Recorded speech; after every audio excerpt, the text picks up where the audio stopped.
ጤና ይስጥልን ውድ ኢትዮ ከረንት ዩቲዩብ ገጽ ተከታዮችና አድማጮች እንደምን አላችሁ? ለዕለቱ የተመራረጡትን አርዕስተ ዜና ወደ እናንተ ይዘን ቀርበናል።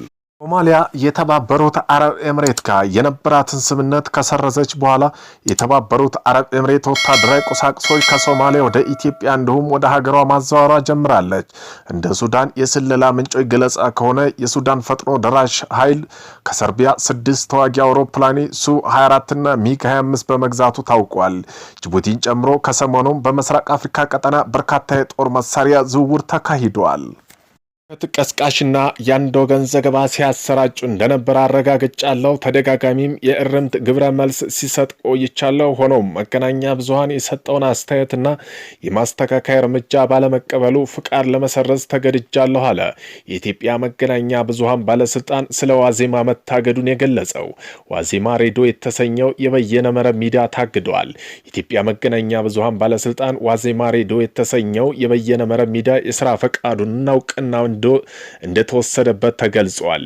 ሚዲያው የሀገሪቱን ህገ መንግስትና የመገናኛ ብዙሃን አዋጅ እንዲሁም መመሪያዎችና የሙያ ስነ ምግባር አክብሮ ለመስራት ፈቃደኛ ባለመሆኑ ይህ እርምጃ እንደተወሰደበት ታውቋል።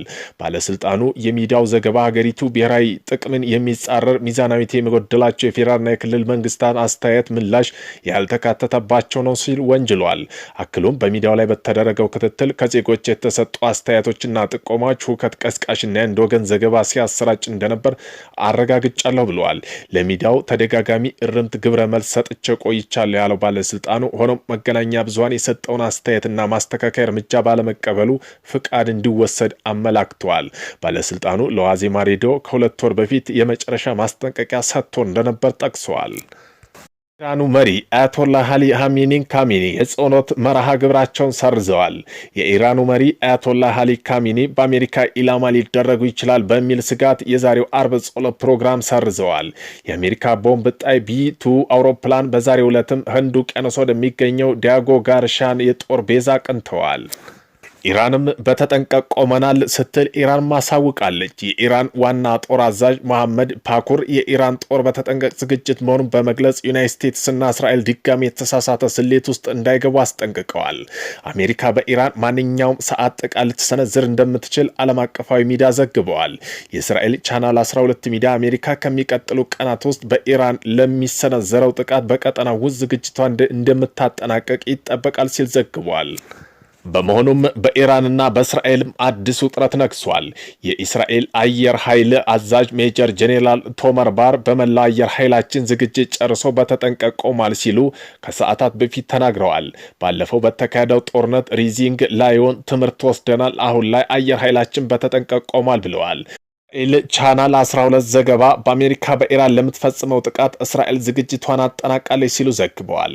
በተያዘም ዜና አሜሪካ ኢራን ባካለለ መልኩ ባለፉት 36 ሰዓት ውስጥ ካሁን በፊት ታይቶ የማይታወቅ መልኩ በርካታ መሳሪያዎችና ቦምብ ጣይ ጀቶ ወደ መካከለኛው ምስራቅ የጦር ቤዞች አጓጉዛለች። በ36 ሰዓቱ ውስጥ ብዙ ብቻ መዳረሻቸው ኳታር፣ ኩዌት፣ ጆርዳን ያደረጉ 15 የካርጎ መሳሪያ የጫኑ በረራዎች አድርጋለች።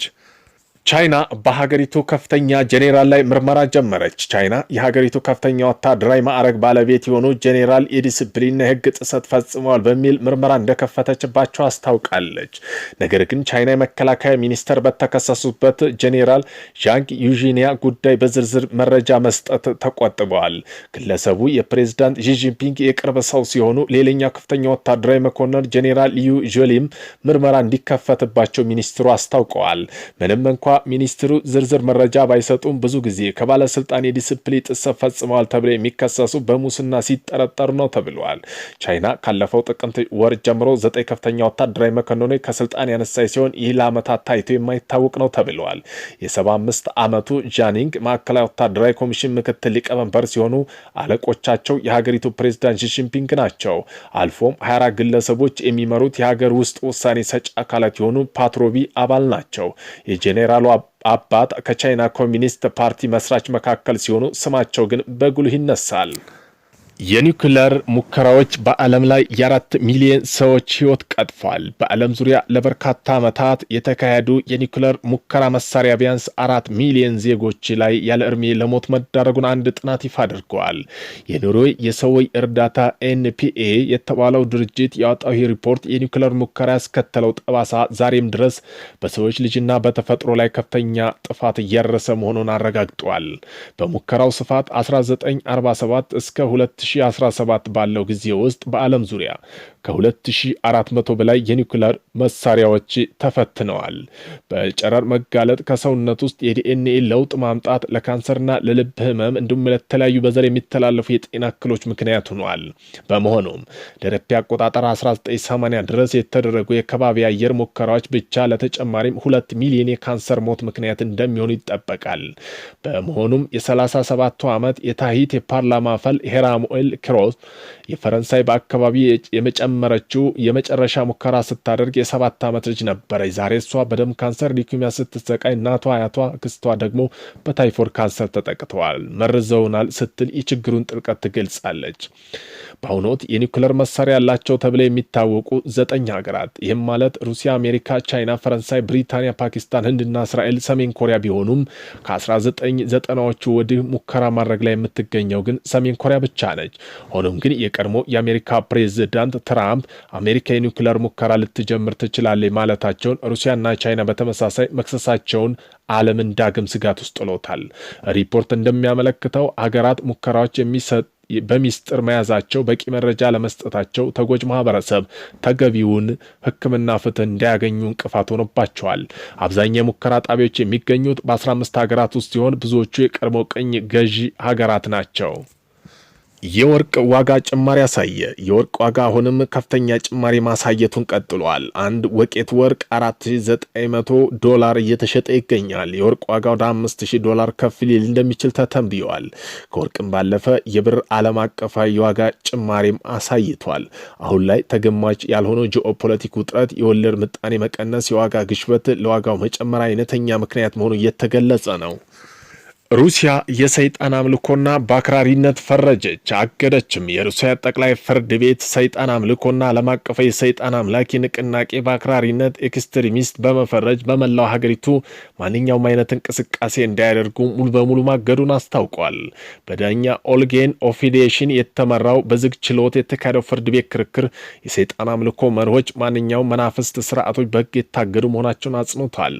ውሳኔው ተከትሎ ሩሲያ አቃቢ ሕግ በሰጠው መግለጫ እርምጃው በመልካምና በክፉ መካከል ለዘመናት የሚካሄደው ትግል የተነሳ የህግ ድል ነው ብለውታል። የእገዳው መነሻ የቤተ ክርስቲያን ሚና ይህ ውሳኔ ከመተላለፉ በፊት ላለፉት 1 ዓመት ያህል በመንግስት ባለስልጣን በሃይማኖት መሪው ዘንድ ሰፊ ቅስቀሳ ሲደረግ ቆይቷል። በተለይ የሩሲያ ኦርቶዶክስ ቤተ ክርስቲያን መሪ ፓትርያርክ ኪሪል የሰይጣን አምልኮ ቡድኖች ወጣቶች እየመለመሉ ነው በሚል መንግስት እርምጃ እንዲወስድ በይፋ አሳስበው ነበር። ዘገባ እንደሚያመለክቱ ከሆነ ይህ አዲስ እገዳ ከሰይጣን አምልኮ በተጨማሪም ሌላ ማህበራዊ ጉዳዮች ያጠቃልላል። በዘመቻቸው ወቅት የሚከተሉትን አካላት ለሰይጣን አምልኮ ተያይዞ ሲፈረጁ ታይተዋል።